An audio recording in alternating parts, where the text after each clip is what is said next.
Hello बच्चों, आज हम आपको रे ऑप्टिक्स का एक नया टॉपिक प्रकाश का अपवर्तन स्टार्ट करने जा रहे हैं। प्रकाश के परावर्तन के बारे में आप पढ़ चुके हैं और अच्छे से समझ भी चुके हैं। आज हम स्टार्ट कर रहे हैं प्रकाश का अपवर्तन।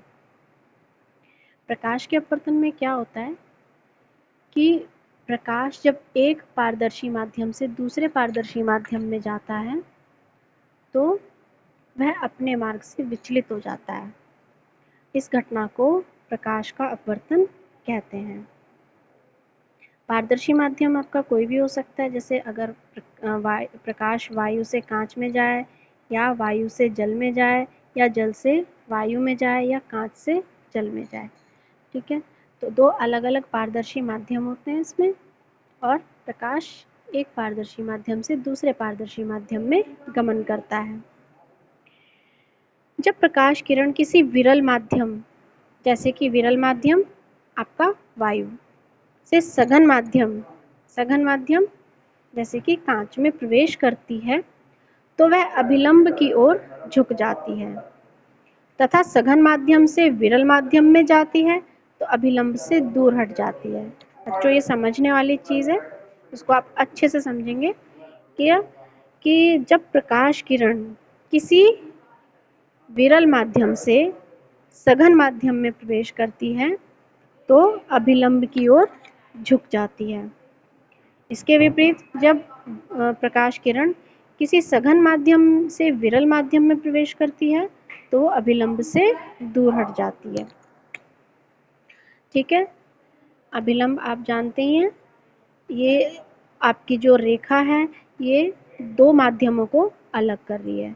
इस पर आपने एक अभिलंब खींचा है, ये एक प्रकाश किरण है और ये आपतन कोण I पर आपतित होती है, और जब ये दूसरे माध्यम में प्रवेश करती है यानी कि अपने से सघन माध्यम में प्रवेश करती है तो क्या होता है, ये अभिलंब की ओर झुक जाती है। ये सीधा ऐसे जाना चाहिए था इसको, लेकिन ये क्या होती है, ये अभिलंब की ओर झुक जाती है।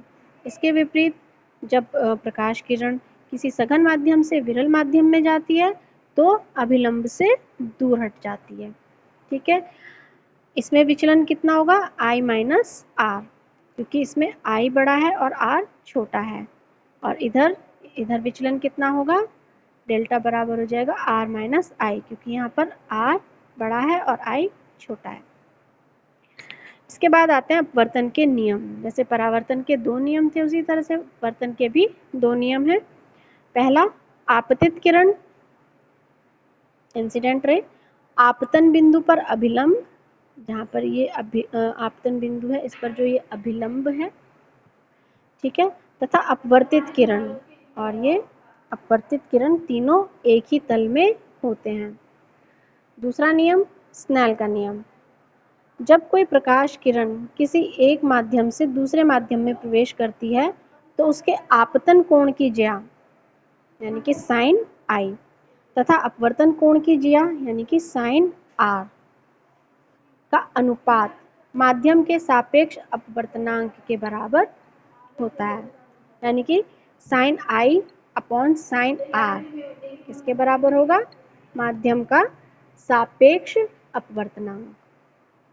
Sign I upon sine R is equals N2 upon N1, जहाँ N2 क्या है, दूसरे माध्यम का अपवर्तनांक है, और N1 पहले माध्यम का अपवर्तनांक है। इसको आप दो तरीके से लिख सकते हैं, 1N2 या N21।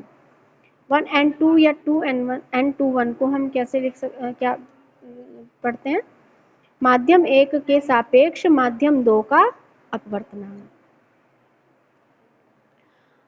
अपवर्तनांक की परिभाषा, अपवर्तनांक माध्यम का वह गुण है जो उस माध्यम में प्रकाश की चाल निर्धारित करता है। ठीक है, कि प्रकाश की चाल किसी माध्यम में कम या ज़्यादा है तो वो किसके कारण है, अपवर्तनांक के कारण है। ठीक है, अपवर्तनांक किसी माध्यम का वह गुण है जो उस माध्यम में प्रकाश की चाल को निर्धारित करता है। इसके बाद यहाँ पर आपने पढ़ा सापेक्ष अपवर्तनांक। सापेक्ष अपवर्तनांक क्या है, जब प्रकाश माध्यम 1 से माध्यम 2 में गमन करता है तब माध्यम 1 के सापेक्ष माध्यम 2 का अपवर्तनांक इसका सापेक्ष अपवर्तनांक कहलाता है। ठीक है, यानी कि जब प्रकाश माध्यम 1 जैसे कि आपका वायु था, जब वो माध्यम 2 यानी कि जैसे कि जल में प्रवेश करता है, तब माध्यम 1 के सापेक्ष माध्यम 2 का अपवर्तनांक इसका सापेक्ष अपवर्तनांक कहलाता है। सापेक्ष अपवर्तनांक का मान प्रथम माध्यम में प्रकाश की चाल v1 तथा दूसरे माध्यम में प्रकाश की चाल v2 के अनुपात के बराबर होता है। इसे 1n2 से प्रदर्शित करते हैं।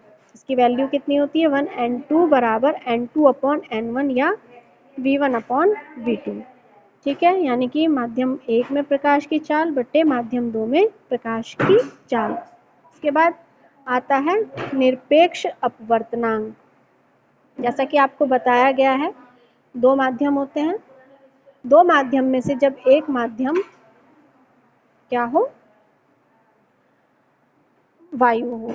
ठीक है, तो जब हम एक माध्यम वायु लेके चलते हैं तो उसके सापेक्ष दूसरे माध्यम का जो अपवर्तनांक होता है उसे निरपेक्ष अपवर्तनांक कहते हैं। किसी माध्यम का निरपेक्ष अपवर्तनांक निर्वात में प्रकाश की चाल c तथा उस माध्यम में प्रकाश की चाल v के अनुपात के बराबर होता है। n बराबर होता है c/v, जहाँ पर c क्या है? वायु में प्रकाश की चाल और v उस माध्यम में प्रकाश की चाल। c की वैल्यू आपको पता होनी चाहिए, 3 × 10⁸ मीटर पर सेकेंड। प्रकाश की तरंगदैर्घ्य अधिक होने पर अपवर्तनांक कम हो जाता है। ये आपको पता होना चाहिए कि अगर तरंगदैर्घ्य अधिक होगी तो अपवर्तनांक कम होगा। जैसे कि लैम्डा बैंगनी ग्रेटर देन लैम्डा लाल।